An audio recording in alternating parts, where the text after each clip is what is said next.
Hello folks, Rob Dreemeyer here. Welcome to Broadway Barfly. Today we're talking about the musical Grease and we're making a pink lady. If you're a theater fan who loves a great cocktail, click that subscribe button because Broadway Barfly is the channel for you. The 1970s saw a huge wave of nostalgia for the 1950s. It was seen in film and television with things like American Graffiti and Happy Days, and it was evident on Broadway with the musical Grease. Grease is about the rough and tumble teenagers of Rydell High, the Burger Palace Boys, and the Pink Ladies. It was written by Jim Jacobs and Warren Casey and inspired by their own high school experiences. Grease premiered in Chicago in 1971, and it was considered raunchy and vulgar. It glorified smoking and drinking and teenage sex, and it ran for 8 months. Well, that might have been the end of Grease had it not been for two producers from New York who saw the show's potential. They convinced the writers to make some significant changes to the script, to dial back the profanity, and to rewrite much of the score. They opened Grease in New York Off Broadway in February of 1972, and the critics hated Grease. It was almost universally panned, but the audiences had a very different opinion. Audiences loved the show, primarily because they were seeing their own high school experiences play out on the stage. Grease transferred to Broadway in November of 1972, and it ran for the next 8 years. When it finally closed in 1980, it held the record for the longest-running musical in Broadway history, surpassing Fiddler on the Roof, which had previously held that title. Another interesting thing about the original Broadway production of Grease is that a number of actors who appeared in the show during its run would soon go on to become big movie stars. Richard Gere, Patrick Swayze, and John Travolta all appeared in Grease at some point during its original run. And of course, John Travolta went on to star in the 1978 film version of the show. The film Grease was also a big hit. They made several changes to the script for the film, but they did keep the basic storyline of Sandy eventually shedding her good girl image to win over Danny Zuko, who in the film is a T-Bird and no longer a Burger Palace boy. A good chunk of the Broadway score was also dropped and replaced by songs written specifically for the film. One of those songs was Hopelessly Devoted to You, which was written for Olivia Newton-John, who had a big pop hit with it, and it was also nominated for an Oscar for Best Original Song that year. One of the songs that's in both the show and the film is Look at Me, I Am Sandra Dee. In the film, it's sung during a sleepover. The Pink Ladies are having a pajama party, and they've invited Sandy mostly to torment her. They pressure her into smoking and drinking, they pierce her ears, and when she gets queasy at the sight of the blood, Rizzo, who's the leader of the Pink Ladies, mocks her with the song, Look at Me, I'm Sandra Dee.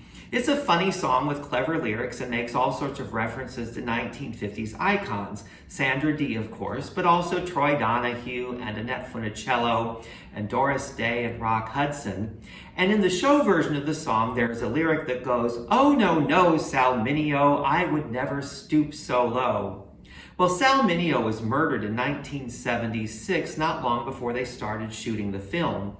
So out of respect, they changed that lyric. And what you hear in the film is, Elvis, Elvis, let me be, keep that pelvis far from me. And in a bizarre turn of events, Elvis Presley died in 1977 while they were shooting the film. And it was reported, though I should say not fully corroborated, but reported that they shot that film the very day he died. Over the years, Grease has taken on sort of a life of its own, veering pretty far away from its original intent. I think it's sort of ironic that this show that was once considered raunchy and vulgar, almost a satire of high school, is now considered pretty standard fare for high school musicals. I wouldn't be surprised if many of you watching this video appeared in a high school production of Grease. So if you have, let us know about it in the comments below. Tell us when and where and what role you played. Throughout its history, Grease has almost always been wildly successful, and there have been many high-profile productions. There was a very notable 1994 Broadway revival and subsequent national tour of the show that featured a laundry list of celebrity guest appearances, many of which were just considered stunt casting. There was a 2007 Broadway revival of the show that took stunt casting to an entirely new level because they cast the leads in that show from a reality television show that you might remember called Grease, You're the One That I Want. And in 2016, there was a live televised presentation of the musical called Grease Live. About the only time Grease was not successful was with the ill-advised 1982 film sequel Grease 2. But over the years, even Grease 2 has amassed a pretty faithful cult following, and it also launched Michelle Pfeiffer's career, so it wasn't a complete bust. The cocktail we're making today is the Pink Lady, and while the Pink Lady cocktail is not featured in the show in any way, I do think it's a perfect pairing. Because like the Pink Ladies of Grease, the Pink Lady cocktail has a very feminine appearance, but it packs a pretty mean punch. The Pink Lady was a very popular cocktail in the 1950s, which of course is the time period of Grease, but it was created many years earlier.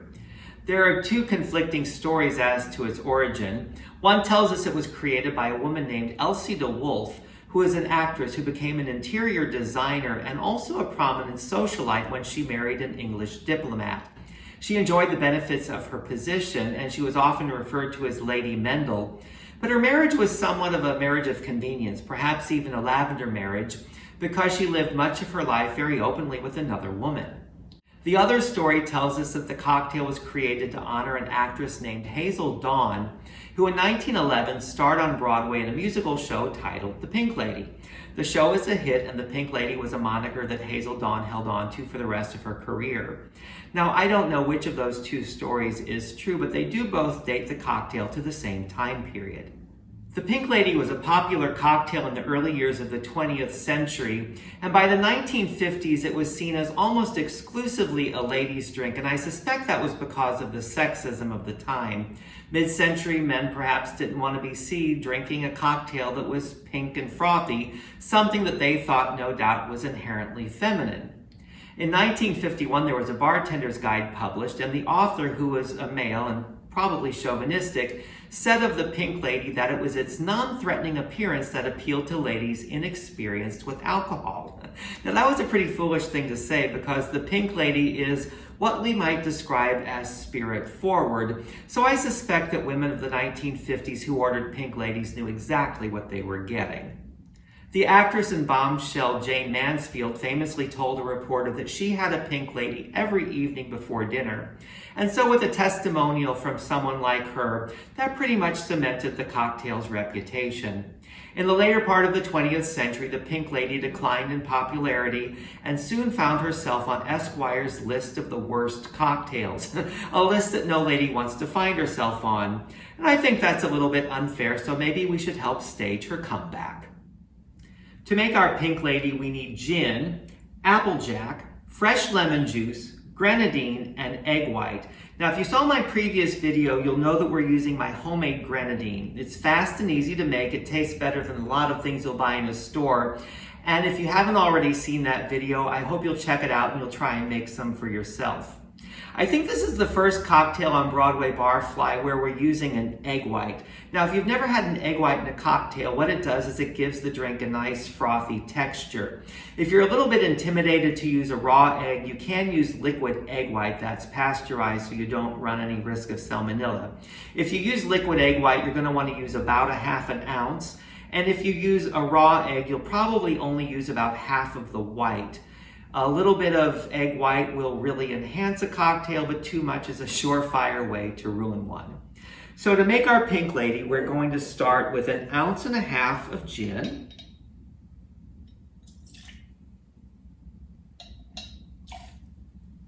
a 1/2 ounce of applejack, 1/2 ounce of our lemon juice, 1/2 ounce of grenadine, and finally our egg white. And then we give this what's called a dry shake. We're going to shake this first without ice so we can give that egg white a chance to get nice and foamy.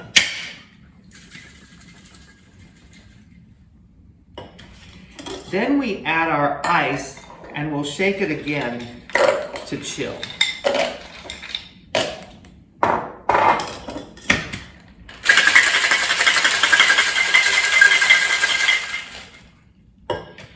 We're going to double strain this into our cocktail glass because we want to catch any little bits of egg white that might be undissolved.